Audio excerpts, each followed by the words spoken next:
प्रिय मित्रों, कोई भी व्यक्ति ना तो रोगी होना चाहता, ना तो वो ये चाहता है कि वो कर्जदार रहे, ऋण से ग्रस्त हो, और ये तो बिल्कुल भी कोई नहीं चाहता कि उसके शत्रु हो, दुश्मन हो। ये कोई चाहता है? कोई व्यक्ति नहीं चाहता मित्रों। किंतु मित्रों, कुंडली का जो छठा घर होता है, ये यहाँ पर आप देखिए 6th हाउस, ये रोग, ऋण और शत्रु का घर होता है। इससे बहुत सरलता से पता चल जाता है कि व्यक्ति के क्या हालात होने वाले हैं, क्या हालात हैं, और आगे क्या हालात और बद से बदतर होने वाले हैं। देखिए, रोग, ऋण और शत्रु ये तीनों आपस में जुड़े हुए हैं। वो जातक बहुत भाग्यशाली हैं जिनका कि छठा घर खाली हो, उसमें कोई भी प्लेनेट ना हो।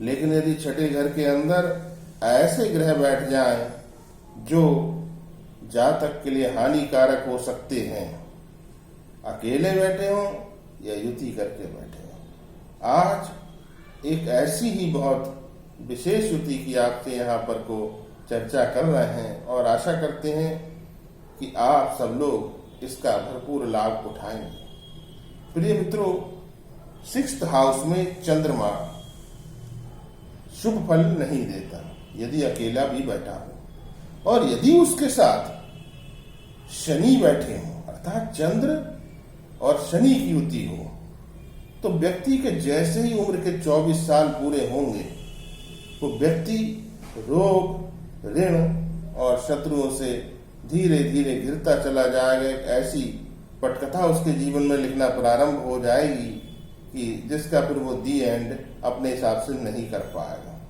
बिल्कुल सत्य बात है मित्रों।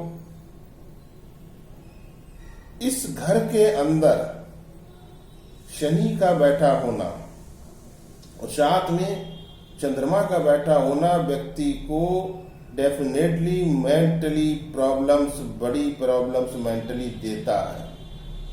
व्यक्ति के मन का कारक है चंद्रमा, व्यक्ति के धन का कारक है चंद्रमा, व्यक्ति की माता का कारक है चंद्रमा, और जितनी भी इसे बोलना चाहिए कि उसके घर में कुछ समृद्धि है, वो भी चंद्र द्वारा ही प्रदान की जाती है।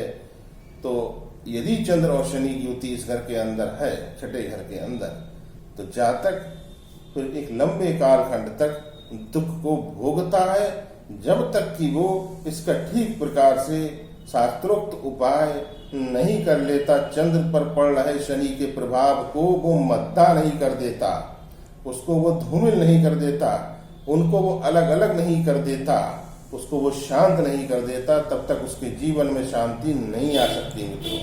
मित्रों, प्रस्तुत कुंडली सिंह लगन की कुंडली है और लगन में गुरु बैठे हैं।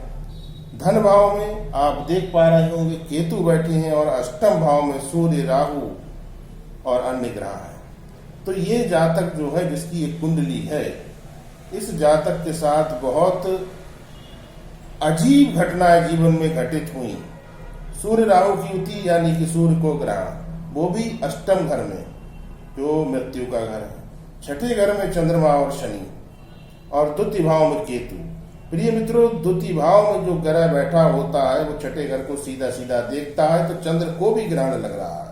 अब यहाँ पर ये जातक कौन सा ऐसा उपाय करे, एक ऐसा कौन सा उपाय करे कि उसके जीवन से ये जो शनि, केतु और राहु का प्रभाव उसके जीवन पर पड़ रहा है, इसको वो मिटा करके अपने जीवन को एक सामान्य सरल जीवन बना सके।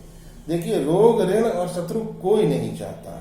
कोई ये भी नहीं चाहता मित्रों कि उसके घर में उसकी माता बीमार हो। माँ जो उसकी जननी है, और जिनके भी चंद्र शनि छठे घर के अंदर होते हैं, उनकी माँ को लाइलाज बीमारी लग जाती है। अर्ली एज में ही ये लग जाती है। मतलब वो बालक होगा जब 15-16 साल का, तब से ही उसकी माँ इस तरह की कोई लाइलाज बीमारी से ग्रसित हो जाती है, और 24 साल की जैसे ही उस लड़के या लड़की की अवस्था निकलेगी, उसकी माँ फिर और अधिक गंभीर रूप से बीमार रहने लगती है। प्रिय मित्रों, बीमारी का इलाज है, मौत का तो कोई इलाज होता नहीं मित्रों। तो आज आपको यहाँ पर चंद्र और शनि की जो ये छठे घर के अंदर जो युति है, जो किसी भी जातक को रोग, ऋण और शत्रु भरपूर मात्रा में प्रदान करती है। ऋणी होता है व्यक्ति, शत्रु भी बनते हैं उसका मन बहुत कमजोर होता है, वो अपने लिए बहुत हानिकारक हो जाता है और दूसरों के लिए भी कभी कभी वो गलत फैसले ले बैठता, अपने आप में बहुत अच्छा होते हुए भी। इस जातक की एकमात्र मदद जो कर रहे हैं वो गुरु ग्रह कर रहे हैं, जो लगन में बैठे हुए हैं।